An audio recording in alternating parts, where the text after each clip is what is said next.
I don't have a problem with Fujifilm cameras. Matter of fact, I think they're great. My problem is with the brand and people telling you that you shouldn't edit your photos. You should skip on Lightroom and editing, that you should only do straight out of camera. I think that's really, really, really crap and lazy advice, because the magic of your photos and your own identity lies in the edit, lies on your ability to take a photo and shape it to your own. Let's talk about that TikTok for a moment, because I don't think he's right. While yes, the title of this video and my little intro that I've just done would maybe suggest the fact that I don't like people that edit photos, this is definitely not the case. There is definitely many of a time where editing your photos is the better way to go. So I thought I'd quickly preface those situations in which someone like myself might edit videos. I think commercial work is a fantastic example of why you'd look to edit your work.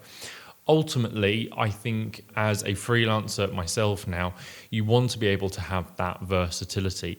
Now, this could be for a couple of reasons. Maybe when you've gone out and shot, what you've seen behind the screen isn't really as good as what looks nice on your big fancy monitors that I paid a lot of money for.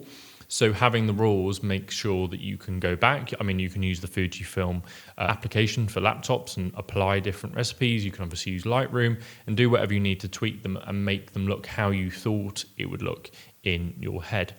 Another good reason is clients. Now, your creative intent and your creative vision is one thing, but it doesn't mean that your clients always share that with you.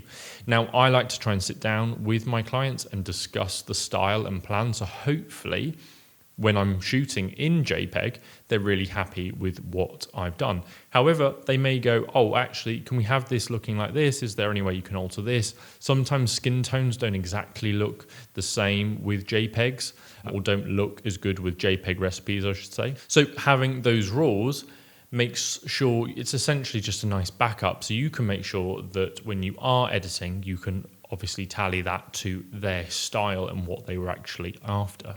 Of course, the really easy one to talk about is the fact you can more easily correct your exposure and colors and things like that. Again, maybe if you're editing for like a wedding or something necessarily, you could have some sort of stylized ones, which are the JPEGs, but also maybe you're going to edit some like portraits that are a bit more true to life. Now, I'm going to flip this on its head.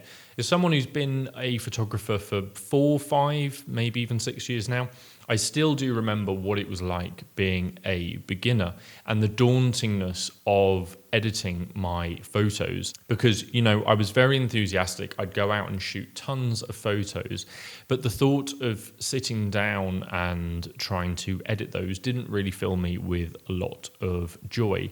And I really struggled to find a good style. I was editing photos differently all the time, and I didn't really feel like I had a particular style. So whilst everything else I was doing with photography, like my composure, just taking better photos, the only thing I was really struggling with was the editing aspect. And that's something that shooting JPEGs and shooting with a Fujifilm and doing JPEG recipes has really helped me tone that vibe. So when I go out and shoot for a day, my photos have that particular look baked into them, and it's my style. It's what I like. Whilst it's maybe not the most original, it's what I like the photos to look like anyway. Yes, of course, with editing I could get there, but it's so nice to think that I've shot for a day. I can upload all my photos to my phone from my camera, and then I can just select the ones I like, maybe do some cropping, some zooming, some aspect changes, whatever it might be. But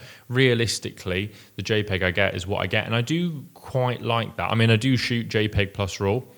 So again, I have that personal backup if I want it, but I'm yet in my second year now of shooting Fujifilm to actually go back and edit a RAW file instead of just using the JPEG. So like I just touched on there, JPEG recipes for Fujifilm cameras have been a huge part of why I actually disagree that editing is your whole sort of style. There's so much to it. I guess there's a bit more of a limitation that if you are shooting JPEGs and JPEG recipes, that's the style you're going to get. But I don't think that's any different to back in the day when people were shooting with film. I find it a funny sort of controversy that shooting in JPEG and, you know, the photos that you get baked in means you're not really developing your style, because I think personally there's a lot more to your style than just how good of an editor you are, but we'll get onto that in a second. But yes, JPEG recipes I think are fantastic. You can get them from multiple cameras now, not just Fujifilms, and it's something that I think, especially for beginners, but I think anyone, if you just want a more casual experience, you should be trying.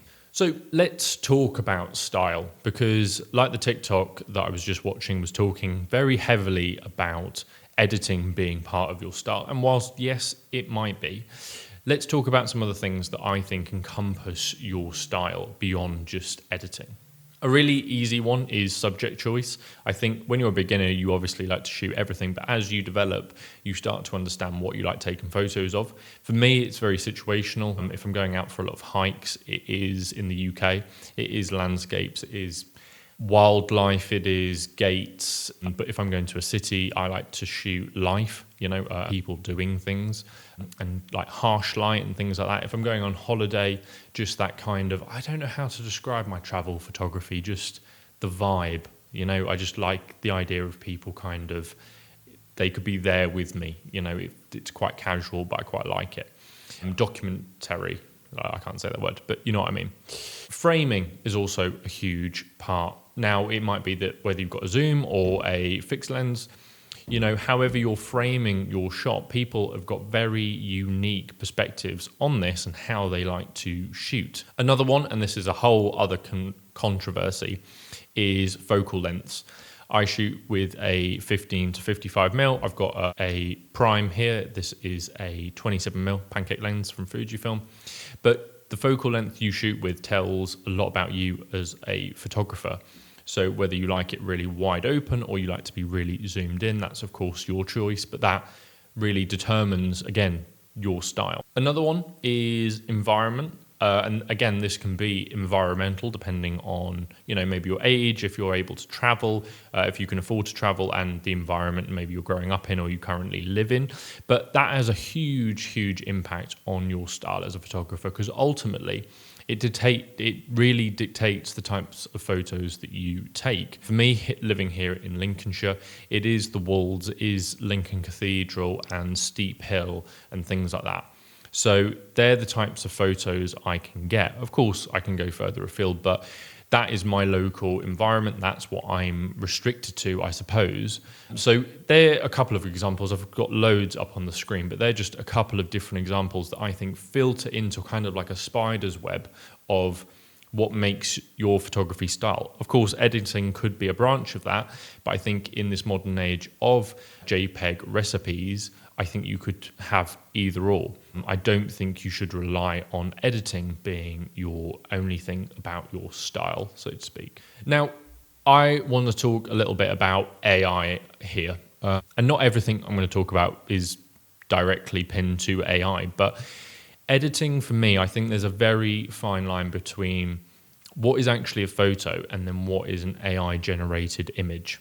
I think there is a line to it. I think we're currently in the age where we're finding out what that line is. I mean, I've seen examples of like the best photo taken this year in the world, and then when you see the original to the one that actually won, in my eyes, they're completely two different images. One's been so heavily edited, things have been removed, the skies have been changed, that I just don't think it's really the image that was took. Now, of course, the software that's out there, like denoising and object removal, can be fantastic for all sorts of different reasons, especially for like professional use. However, at some point there needs to be a line between just polishing the image and using AI and using these enhancements to add to your photo without completely overtaking what the original photo was. I mean, you can change the sky, you can change how someone looks completely. And I just think then what was kind of the point of taking the original image? You probably now could have just got AI to generate that image. What did you bother taking the photo for?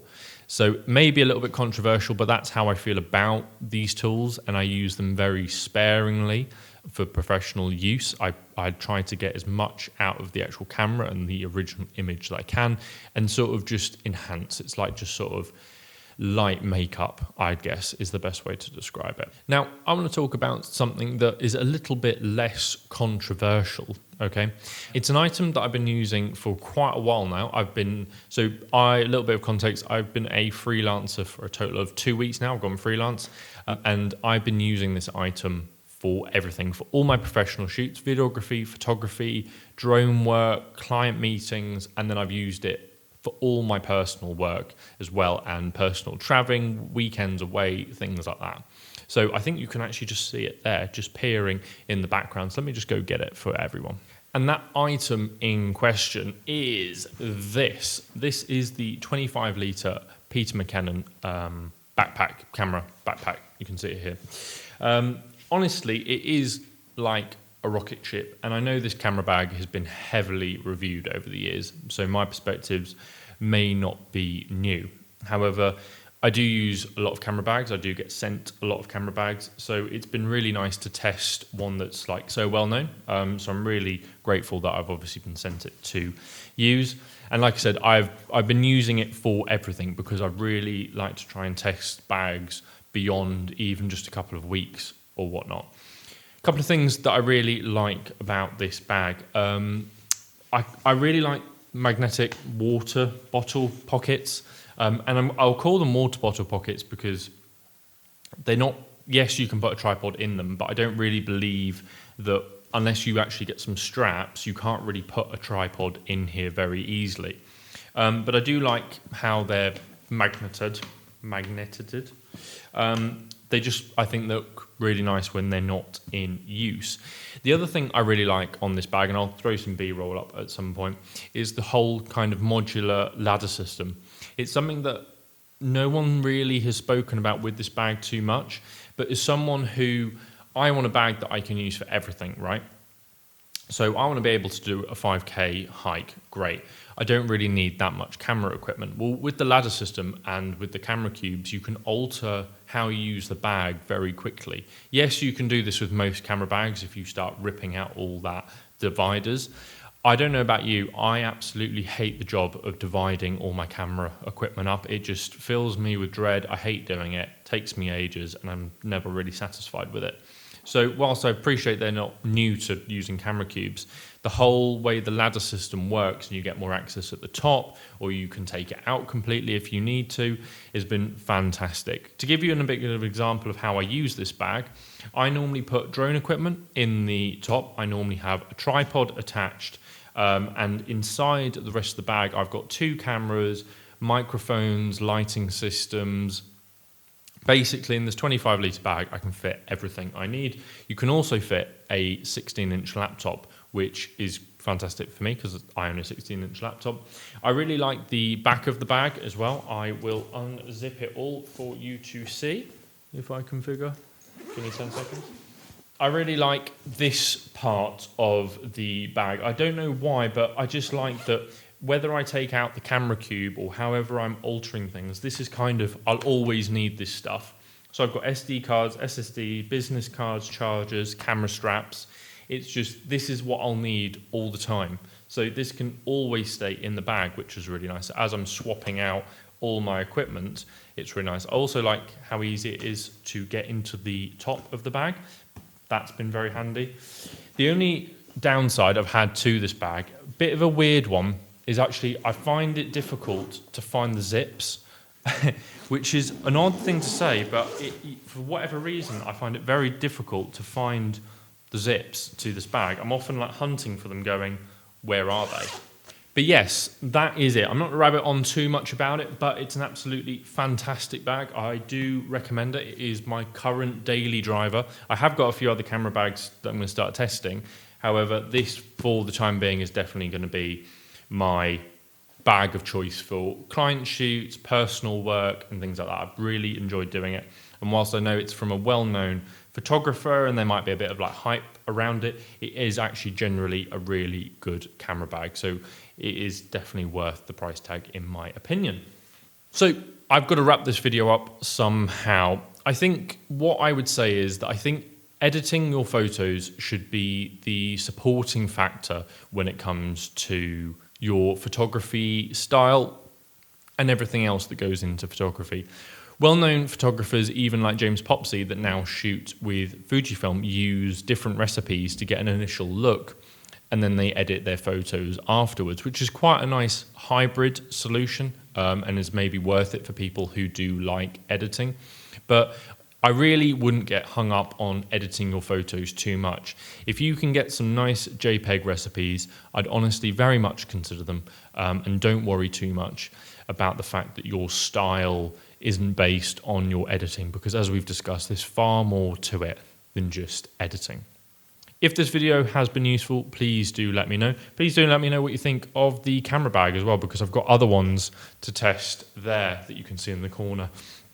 I'm absolutely swamped with camera bags, so please don't hate me for doing more video about camera bags. But thank you everyone, and catch you in the next video.